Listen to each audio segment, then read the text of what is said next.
And then a week from Wednesday, Women of Hope, of course. Remember our diaper collection.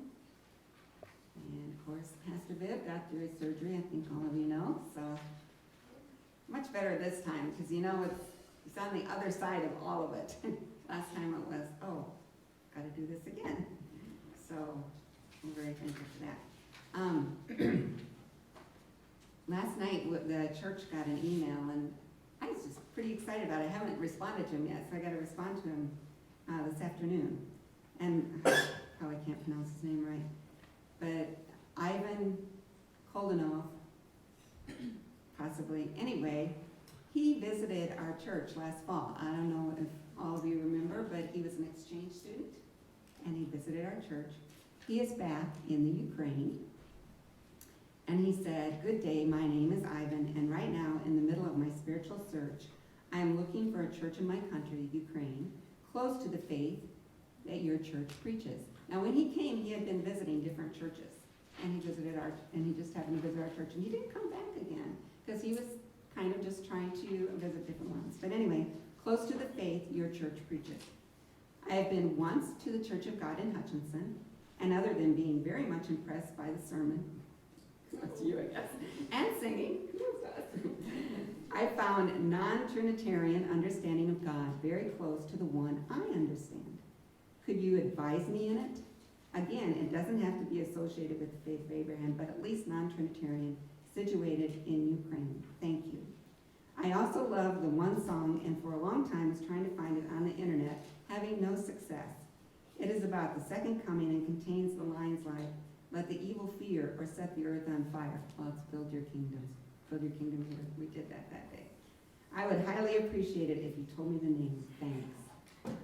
Isn't that amazing that our church right here one time has made an impression, and now he's back in Ukraine? Well, as Pastor Viv pointed out to me, I got all excited. I'm like, okay, we're going to tell Tracy, and you know, we'll get Maxie, who's in, and then he goes, you know that Russia is at war with the Ukraine. I'm like, oh yeah. So anyway, I was looking back through her newsletters real quick, and I think that Maxine did baptize 2 men for someone. I got to get with Tracy the next day. They went back to the Ukraine.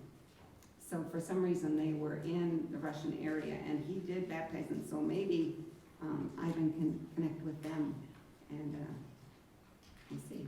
So I'll keep you updated. Well, in case you haven't kind of figured it out from the songs and everything, this is going to be a focus on the whole service, on God's creation, and just the amazing way that he has created the world. So it's kind of just a little devotion. I had found this probably sometime this year about tears and the tears that we shed. And Rose-Lynn Fisher was wondering if her tears of grief would look different compared to her tears of joy. So she began to explore them close under a microscope. Isn't that amazing? She studied 100 different tears and found that basal tears, the ones right there, that our body produces to lubricate our eyes, are drastically different from the tears that happen when we're chopping onions. Or the tears that come from hard laughter aren't even close to the tears of sorrow. Like a drop of ocean water, each tiny tear carries a small amount of human experience. Can't pronounce that. So her project is called the Topography of Tears. And another researcher, Joseph Stromberg from Smithsonian's College of Arts and Sciences, explains that there are 3 types of tears. They are basal, reflex, and psychic. And all tears contain organic substances, including enzymes that, such as our emotional tears that are protein-based ones, which have a natural painkiller that is released when we are stressed. God thought of everything. Plus, the tears under the microscope are crystallized salt and can lead to different shapes and forms. Well, Henry Cloud found, he's a well-known psychologist and author. He's spoken at Women of Faith at times, and he's very well-known. He found her pictures, and so he kind of put together a commentary on the different tears pictures that I'm going to show you. And he said one thing that they have in common is that they all carry experience. Each tear, all of our tears, are doing its own work, carrying the message of what you have been and are going forward, and going through to move forward. So these are the tears of grief. And Henry says, grief says that you have lost something you were attached to, invested in, depended on, and most probably loved. In the tears of grief, the message is, it is gone, I have to let it go. I was amazed at how sparse and, kind of blank it is, and they're just hither, scattered all over. So it really spoke to me of grief.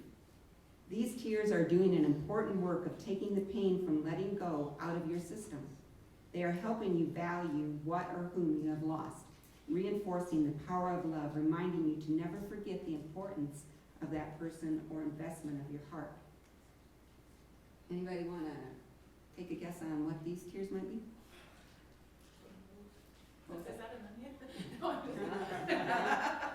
Tears of change. Change is a different kind of pain.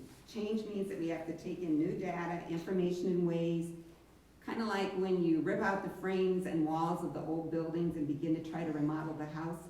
If you've ever been through a remodeling effort, it is messy, it is dusty, it becomes loud and painful, and you feel like you can't figure out where anything goes or how to do anything you used to be able to do. This is all Henry, of course, speaking. At the same time, it stretches you to new abilities and heights as you develop new muscles and ways to adapt. And it can be incredibly good, but incredibly painful. We cannot grow without it, and we cannot change and grow without growing pains. So these tears help us with the changing process. Okay, Amanda, now, these are the onion tears.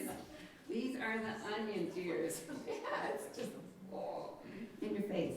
Onion tears, he says, to me, are the tears of something invading our system that does not belong there.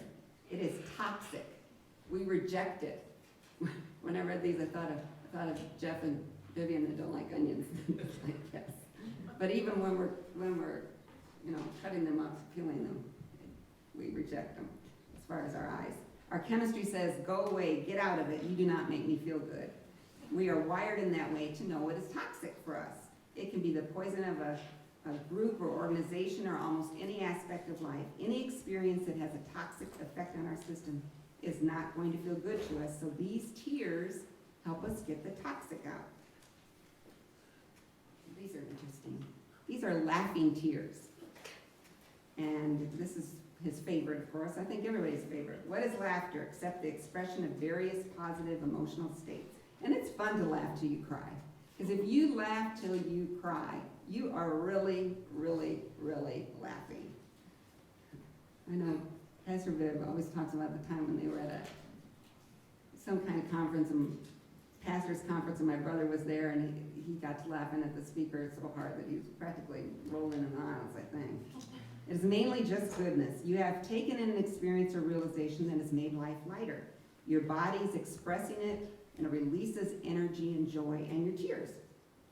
And some of the chemicals that are released from your laughing tears lighten the internal load. There's chemicals in there that do that. So, laughter tears, good for you emotionally, physically, spiritually, relationally. And then Henry has this to say. One more thing. Have you ever wondered why your tear ducts are in your eyes? Why aren't they in your armpits? If they were, you could use some anti-tear deodorant. No one would see them, smell them, or even know you were in pain. But they are in your eyes for that very reason. Your pain, your tears, should be seen by someone who is looking right into your soul as you go through that pain. Your pain needs to be seen and loved in order to completely heal. And there's a lot of verses in the Bible about tears. Of course, the famous shortest verse in the Bible, Jesus wept. But Psalms 56:8 is a beautiful verse. It says, You have taken account of my wanderings. Put my tears in your bottle. Are they not in your book? And this is, of course, David speaking this psalm. And when Missy went to Israel back in 1998, she brought me back this tear bottle, and it's about this high. I took a picture of it on my Bible so you can see it's not very big. And it is an ancient tradition and Jewish tradition that these vessels were used to catch and preserve the owner's tears during times of grief or extreme pressure.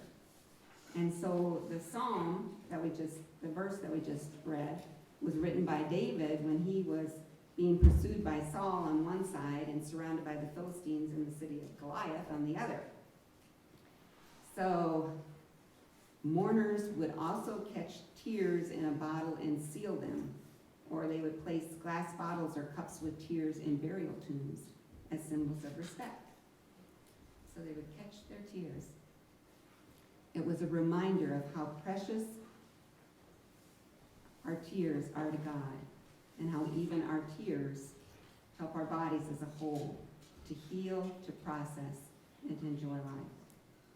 So what a wonderful God and Creator we serve, that He's even thought about our tears and how they can help us in life.